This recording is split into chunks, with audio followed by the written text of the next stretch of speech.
પ્રદીપસિંહ નરેન્દ્રસિંહ છે। હું ધોરણ 5માં અભ્યાસ કરું છું।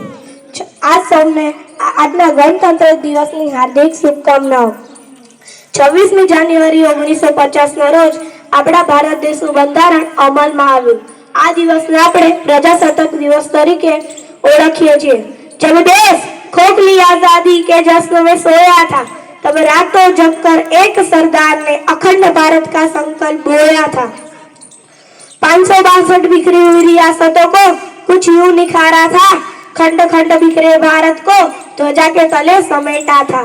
वह और कोई नहीं, लोह पुरुष सरदार इस धरती का निष्कपट बेटा था।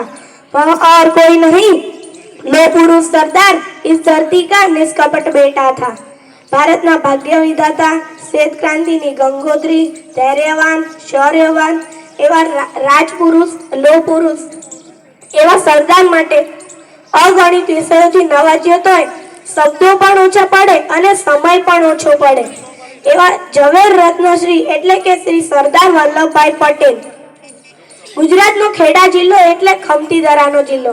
ખેડા જિલ્લાના કરમસદ ગામે ઝવેરભાઈ અને માતા લાડબાઈના ચોથા પુત્ર સંતાન એટલે કે શ્રી સરદાર વલ્લભભાઈ પટેલ 31 ડિસેમ્બર 1950ના રોજ 31 ડિસેમ્બર 1875ના રોજ તેમનો જન્મ થયો। જન્મસ્થળ મોસાળ નડિયાદ અને વતન કરમસદ।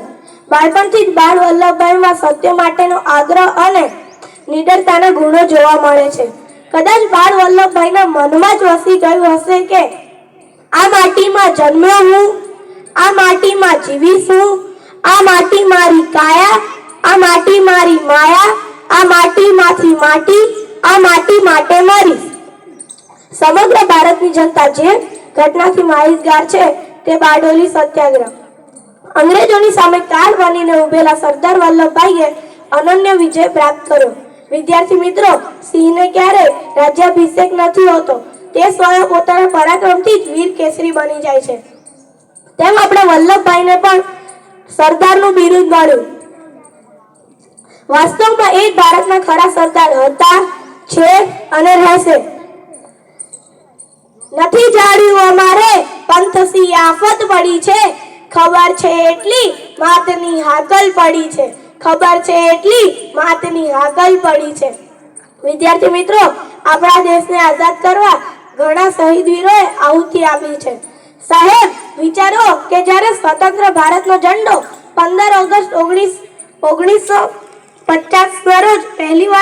1947ના રોજ પહેલીવાર લહેરાવવામાં આવ્યો હશે, ત્યારે આકાશમાંથી આપણે શહીદ વીરો કહેતા હશે કે ઝંડા અજય અમર રહેજે, વધ આકાશે જાજે, ઝંડા અજય અમર રહેજે, વધ આકાશે જાજે।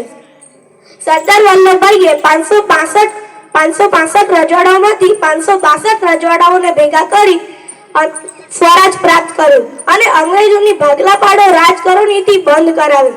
સરદાર વલ્લભભાઈએ માત્ર 2 જ વર્ષના ટૂંકા ગાળામાં અખંડ ભારતની ઇમારત ઊભી કરવાનો ચમત્કાર કરી બતાવ્યો। 15 ડિસેમ્બર 1950ના રોજ આપણે આપણું વીર ભારત રત્ન ખોલ્યું।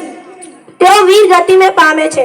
એમની ભસ્માંકિત ભૂમિ પર ચણજો આરસ ખાંભી, એમની ભસ્માંકિત ભૂમિ પર ચણજો આરસ ખાંભી, એ પથ્થર પર ન કોતરશો કોઈ કવિતા લાંબી, એ પથ્થર પર ન કોતરશો કોઈ કવિતા લાંબી।